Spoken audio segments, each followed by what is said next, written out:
You can fake strength. You can fake confidence. You can even fake kindness, ambition, and discipline. For a while. But the truth always leaks. Not through what's loud, but through what's subtle. Machiavelli understood this better than anyone. In a world crawling with liars, cowards, and manipulators, he couldn't afford to guess who was strong and who was just noisy. He had to know. And he learned fast. True weakness doesn't shout, it slips quietly through cracks in behavior. Strong men move in silence, but weak men expose themselves through patterns they don't even notice. And once you see those patterns in an enemy, a rival, or even in yourself, you gain a dangerous kind of power. The same power Machiavelli used like a dagger. The ability to identify weakness before it becomes a threat. These signs, they're not obvious. Most people miss them. But Machiavelli didn't. He studied men like a predator studies prey. And he uncovered 3 behaviors that instantly expose weak men. Behavior 1. Over-justification. Weak men explain. Strong men decide. It's that simple. A man who constantly defends his choices, over-explains his actions, or seeks validation, isn't being transparent. He's being insecure. Machiavelli saw it in every court. The confident prince said little. But the minister, the merchant, the man pretending to be powerful, he couldn't stop talking. He needed others to agree with his logic, because deep down he didn't believe it himself. So he could feel sure of himself, but Machiavelli saw the truth. This wasn't clarity, it was dependence. The behavior of a man whose identity hinges on being liked. Not feared, not respected, just liked. And Machiavelli knew exactly what that meant. It meant a man begging for permission to exist. Over-justification is just a smokescreen for fear. Fear of rejection, fear of judgment, fear of real power. And here's the brutal truth. Any man who needs approval before he moves can never be trusted with authority, because real power requires silence. It demands conviction. It calls for the ability to act, without needing to explain anything to anyone. So the next time someone keeps repeating their opinion, over-explaining their reasoning, trying too hard to sound nice, agreeable, morally pure, you're not hearing strength. You're witnessing an internal collapse in slow motion. But that's just the first behavior. The second is colder, more deceptive, more dangerous. Behavior 2. Weaponized niceness. This is weakness with a smile. Machiavelli understood it well. The most spineless men didn't always look afraid. They looked friendly, helpful, accommodating. But it wasn't kindness. It was submission, dressed up as virtue.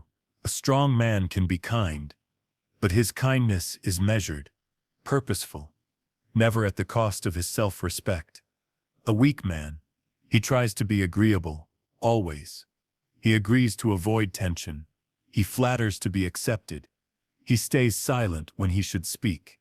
He apologizes, not out of integrity, but out of fear. And when niceness fails to get him approval, he flips. He turns bitter, sarcastic, passive-aggressive. Why? Because it was never kindness. It was manipulation. A mask worn by a man too afraid to stand alone. It was never kindness. It was strategy. A desperate attempt to avoid rejection. And when that strategy failed, the mask slipped. The resentment leaked out. Machiavelli saw this in public figures all the time. He wrote, "A prince must know how to do wrong, and not use it unless compelled." In other words, restraint is not fear, but weaponized niceness. That's always fear. It's the posture of a man who doesn't know how to stand tall, so he makes himself small, hoping no one steps on him. And when you spot this behavior, that compulsive friendliness that turns bitter under pressure, you've found someone who cannot be trusted with power. Because real power requires boundaries.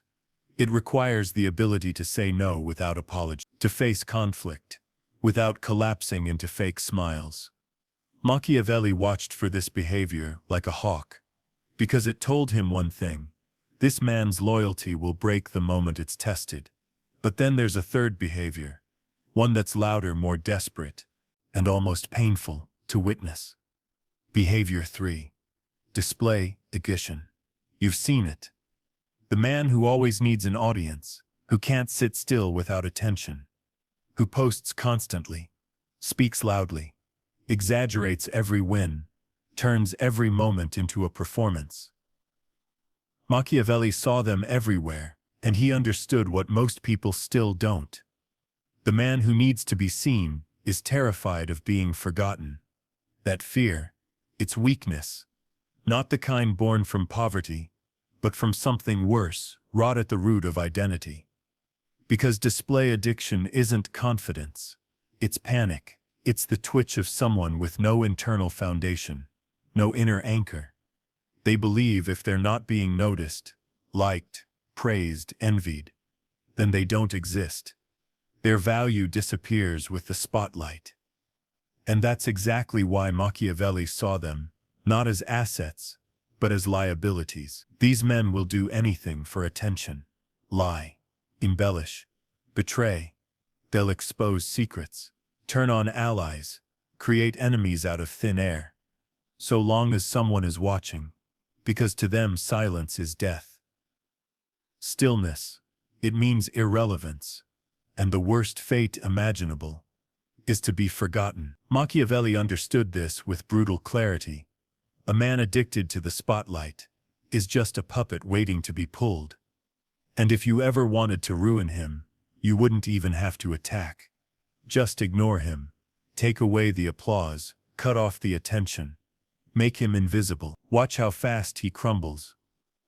Because while strong men train in private, grow in silence, and strike without warning, the weak man, he can't last 5 minutes without being seen. He's easy to predict, easier to manipulate, and impossible to trust. This is why Machiavelli feared weakness more than wickedness. Because at least a wicked man knows what he wants. But the weak man, he wants everything, and will trade anything to get it. Now combine all three behaviors: the compulsive justifier, the fake nice appeaser, the attention addict. What you get isn't a villain. You get a void. A man so hollow, he takes the shape of whoever stands next to him. And that's what Machiavelli feared most. Not the loud ones, not the cruel ones. Behavior 4, the empty ones. Because emptiness can be filled with anything. And if the wrong influence gets in, it fills with destruction. But Machiavelli didn't stop at observation. He turned weakness into strategy, into leverage, into power. He used these behaviors as warning signs, predictors of collapse, early signals of betrayal, because weak men don't break when tested, they melt. And in politics, war, business, or trust, you can't afford to depend on someone who melts. So how do you protect yourself? How do you think like Machiavelli? You watch. You stop judging people by smiles, by charm, by titles. You start judging them by their patterns, by what they do when no one agrees with them, no one praises them, no one is watching. That's when the cracks appear. Because a strong man doesn't panic in silence. He builds, he sharpens, he plans. The weak man, he performs, he explains, he crumbles. And once you can tell the difference instantly, you unlock a weapon most people never think to sharpen. Behavior 5. Discernment. The ability to see not just who someone pretends to be, but who they'll become the moment life stops going their way. That's how Machiavelli chose his allies. That's how he avoided collapse. And that's how you outlast everyone still fooled by the surface. Because beneath the right words, beneath the curated image, behavior never lies. Machiavelli didn't just spot weakness. He used it, turned it into a ladder. While other men responded to weakness with disgust or frustration, Machiavelli responded with strategy. Because once you understand someone's emotional fault line, Once you know how they panic, how they seek approval, what they need to feel whole, you don't need to argue, you don't need to fight. You guide them, like a rope pulling a puppet from behind the curtain.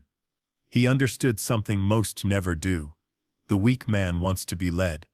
He just doesn't want to feel controlled. So Machiavelli gave them exactly what they craved. Praise when they felt ignored, agreement when they felt insecure, flattery when they needed validation. Not because he respected them, but because he saw how easily they could be shaped. That was his true power. He didn't rely on brute force. He didn't force obedience. He made the weak obey themselves, by offering just enough emotional candy to keep them addicted to his approval. It worked like this. He'd spot the justifier, the man who had to explain everything, and instead of challenging him, Machiavelli would listen. He'd nod, hold eye contact, say, "That makes perfect sense." And just like that, that man would attach himself to Machiavelli, craving more of that rare validation, willing to defend him, support him, even spy for him, not out of loyalty, but addiction. Then came the people-pleaser, the appeaser, the agreeable man who just wanted to be part of something. Machiavelli gave him a role, a title, made him feel chosen, and that man would never betray him, not because he was loyal, but because betrayal meant losing the only thing holding his fragile identity together. And finally, there was the display addict, the man who needed attention like oxygen.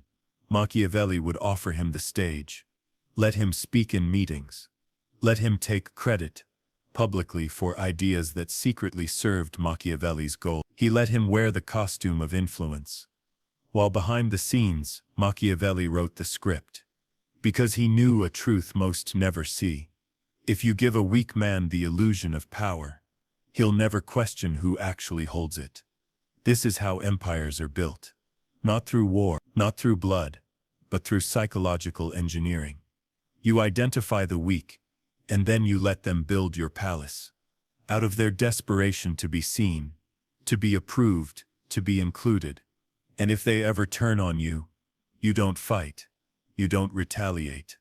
You withdraw. You take back the attention. Let them collapse in silence. Let them destroy themselves, trying to feel powerful again. Because nothing shatters a weak man faster than being ignored by the person who once made him feel significant. That's the Machiavellian art of handling weakness. You don't argue. You don't expose. You weaponize. And while they dance for the spotlight, you remain still, silent, watching. While they chase applause, you collect power. But Machiavelli had one more rule, perhaps the coldest of them all. Never let a weak man believe he is your equal. Because the moment he does, he forgets who built him. He begins to fantasize about rebellion. So you keep the gap wide. You reward him, just enough to keep him moving, but never enough to make him feel independent. And if he ever challenges you, you don't punish him, you replace him.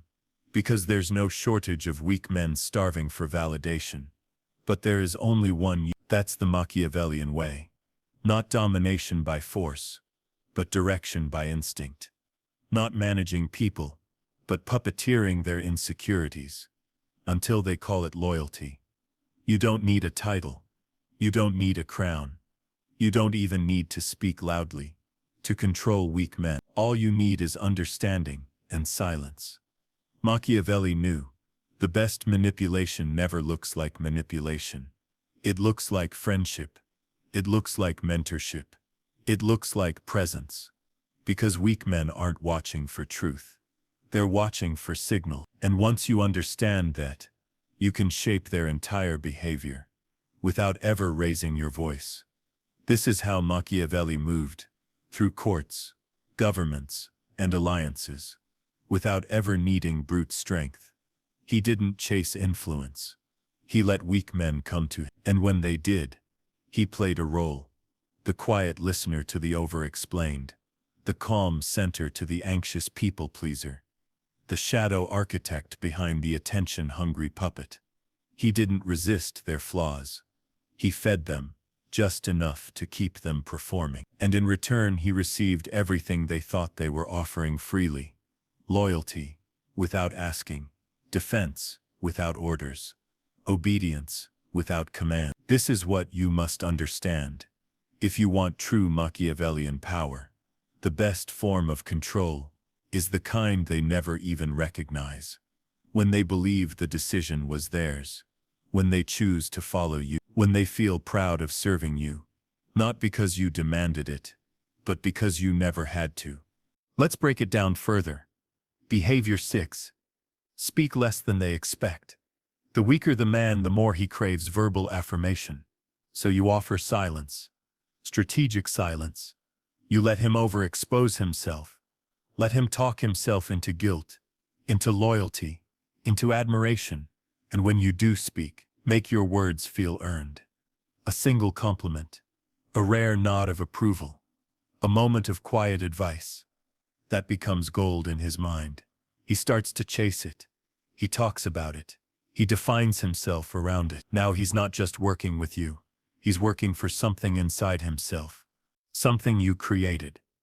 Behavior 7. Be the calm in their storm. Weak men live in emotional reactivity. They panic when the plan shifts. They overcorrect when criticized. They spiral when ignored. So you do none of that. You remain composed. You move with quiet, deliberate intention. You become the opposite of their chaos.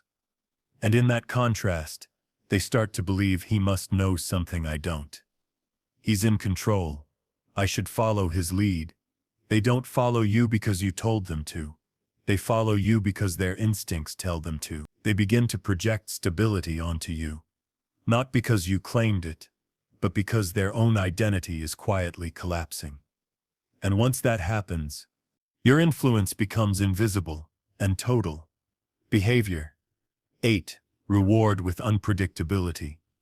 This is the Machiavellian twist most people miss. You don't reward consistently. You don't become a predictable source of praise or comfort. You become a mystery. Some days, you acknowledge them. Other days, you disappear. Some days, a simple nod. Other days, you don't even look their way. Why? Because uncertainty breeds addiction. They never know when your approval will come. So they keep performing. They keep guessing. They keep talking about you. You stop being just a leader in their mind. You become an obsession. And that's where true psychological power begins. Because once they need your presence, your guidance, your recognition, they begin to fear your disapproval. You don't have to punish them. Your absence is punishment enough. You don't have to correct them. Your silence becomes a mirror, a reflection of everything they don't want to see. And now they belong to you, not through force, not through threats, but through something deeper, something more permanent. Dependency. This is the art, the silent art, of identifying weak men and turning them into tools of your rise. And the beauty, they'll never know. They'll call it admiration. They'll call it respect. They'll swear they chose this path. But you'll know the truth. They were led, not by orders, but by instinct. Not by pressure, but by the quiet gravity of your presence. And by the time they realize it, they'll already be too deep to walk away. But you'll know the truth. You saw the cracks. You read the pattern. And while they tried to survive in noise, you rose in silence, just like Machiavelli. Because there was one thing he feared more than enemies, more than rebellion, weakness within himself. He understood what most people still run from. Weakness isn't just something you spot in others. It's something you must hunt within yourself. Every single day, because it doesn't arrive in obvious forms. It sneaks in through over-explaining, through the need to be liked, through the craving for applause, through the silence you should have filled, but through the apology you gave. Not because you were wrong, but because you were afraid. Machiavelli believed self-mastery is war, a daily war, and if you lose even one small battle, the world will spot the crack before you do. So he created a system, a personal code, a way to detect weakness the moment it whispered in his mind. Here's how he did it. Behavior 9. He monitored how he explained himself. Because when you're strong, you decide. When you're weak, you explain. Machiavelli trained himself to notice when he talked too much, when he repeated himself, when he adjusted his tone to fit the room. Each time, he asked, is this conviction or a plea for acceptance? If it was the second, he stopped. Because he knew a man who begs for validation forfeits authority. Behavior 10. He tracked how often he said yes. People think yes is harmless. Machiavelli knew it was dangerous. A weak yes can destroy a kingdom.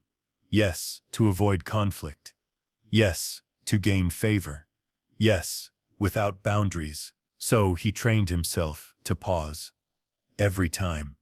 He asked, would I say yes if I didn't fear losing their approval? If the answer was no, he declined. No apology, no excuse.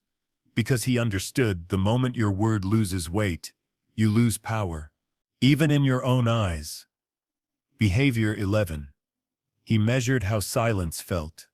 Weak men hate silence. They rush to fill it. They joke. They compliment.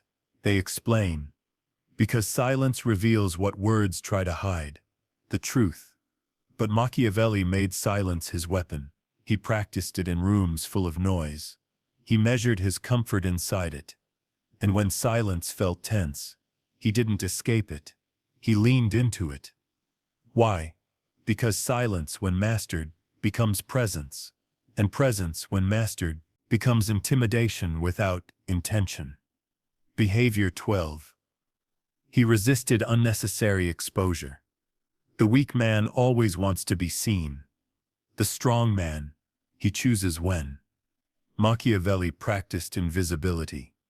He watched others chase the spotlight. He remained in the shadows until every piece was in place. And then, when he finally moved, it wasn't seen as progress. It was seen as arrival. He didn't build anticipation with announcements. He built it through absence. So when he spoke, people stopped moving. When he acted, no one questioned it. That wasn't an accident. It was trained, refined, engineered. He removed every trace of weakness within himself before the world ever had a chance to use it against him. Because Machiavelli didn't just play offense. He sealed every door that could later be used to break him. That's what most people fail to do. They try to look powerful, but never ask themselves, do I chase praise? Do I fear rejection? Do I speak to be heard or to be agreed with? Do I need people to like me before I lead them? Do I explain when silence would have been stronger? These questions don't just reveal weakness. They reveal your limits. And once you see them, you face a choice. Feed them and stay where you are. Or kill them and become something the world cannot ignore. Because in the march of the world, you don't get punished for being evil.